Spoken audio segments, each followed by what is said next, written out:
பஹல்காம் தாக்குதலுக்கு பதிலடியாக 9 பயங்கரவாத முகாம்கள் மீது இந்திய ராணுவம் தாக்குதலை நள்ளிரவில் நிகழ்த்தியிருக்கிறது. இதற்கு இந்திய மக்கள் அனைவரும் இந்திய ராணுவத்தின் நடவடிக்கைக்கு பாராட்டுகளையும் வாழ்த்துகளையும் தெரிவித்து வரக்கூடிய நிலையில் அந்த பஹல்காமில் இதனால் பாதிக்கப்பட்ட மக்கள் இந்திய நாடும் இந்திய அரசும் தங்களுக்கான ஒரு ஆறுதலை தந்திருப்பதாக அவர்கள் தரப்பில் கருத்துக்களை கூறி வருகிறார்கள்.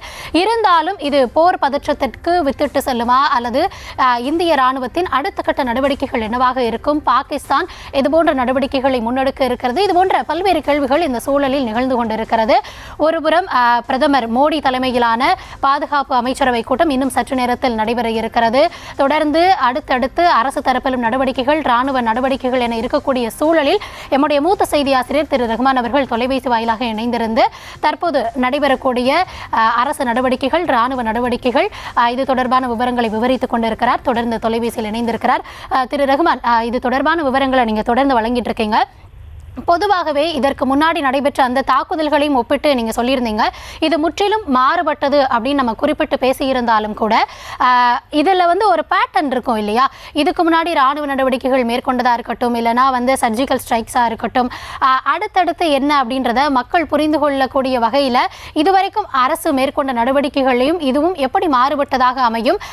உலக அரங்கத்திற்கு இந்தியா தன்னுடைய நடவடிக்கைகள் மூலமாக சொல்லவிருக்கும் கருத்து என்னவாக இருக்கும்? இந்தியா அந்த பாகிஸ்தானை பொறுத்தவரையில் நான் ஏற்கனவே குறிப்பிட்டபடி பாகிஸ்தான் இந்தியாவை நேரடியாக எதிர்கொள்வதற்கு திராணியற்ற, சக்தியற்ற ஒரு நாடு. அது போன்ற சூழலில்தான் பாகிஸ்தான் மண்ணில் இருந்து இந்தியாவுக்கு எதிரான பயங்கரவாத நடவடிக்கைகள் தொடர்ந்து ஊக்குவிக்கப்பட்டே வந்திருக்கின்றன, குறிப்பாக காஷ்மீரை மையப்படுத்தி. அதிலும் 1999 நடைபெற்ற அந்த கந்தஹார் விமான கடத்தலுக்கு பிறகு அந்த மசூத் அசார் என்கிற அந்த பயங்கரவாதி விடுவிக்கப்பட்டதன் பிறகு அவர்கள் ஜெய்சி முகமது என்ற ஒரு பயங்கரவாத அமைப்பை அங்கு தொடங்கினார்கள். 1999 விடுவிக்கப்பட்ட உடனேயே அவர்கள் 2000 இந்தியாவுக்கு எதிராக பயங்கரவாத நடவடிக்கைகள், 2001 பயங்கரவாத நடவடிக்கைகள், 2016 பயங்கரவாத நடவடிக்கைகள், 2019 பயங்கரவாத நடவடிக்கைகள் என்று ஜெய்சி முகமது தொடர்ச்சியாக இந்தியாவுக்கு எதிராக பாகிஸ்தான் மண்ணிலிருந்து பயங்கரவாத நடவடிக்கைகளை மேற்கொண்டிருக்கிறது. அதாவது ஜம்மு காஷ்மீர் சட்டப்பேரவையின் மீதான தாக்குதல் 2000 நடைபெற்றது.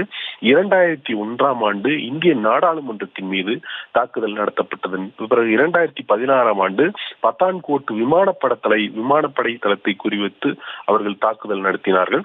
2019 புல்வாமாவில் தற்கொலை தாக்குதலை நிகழ்த்தி துணை ராணுவ படையினர் மீது அவர்கள் தாக்குதலை நிகழ்த்தினார்கள் என்பதை பார்க்கணும். இப்படி தொடர்ச்சியாக பாகிஸ்தான் மண்ணில் இருந்து அந்த ஜெய்சி முகமது பயங்கரவாத அமைப்பு பயங்கரவாத நடவடிக்கைகளை மேற்கொண்டு வருகிறது.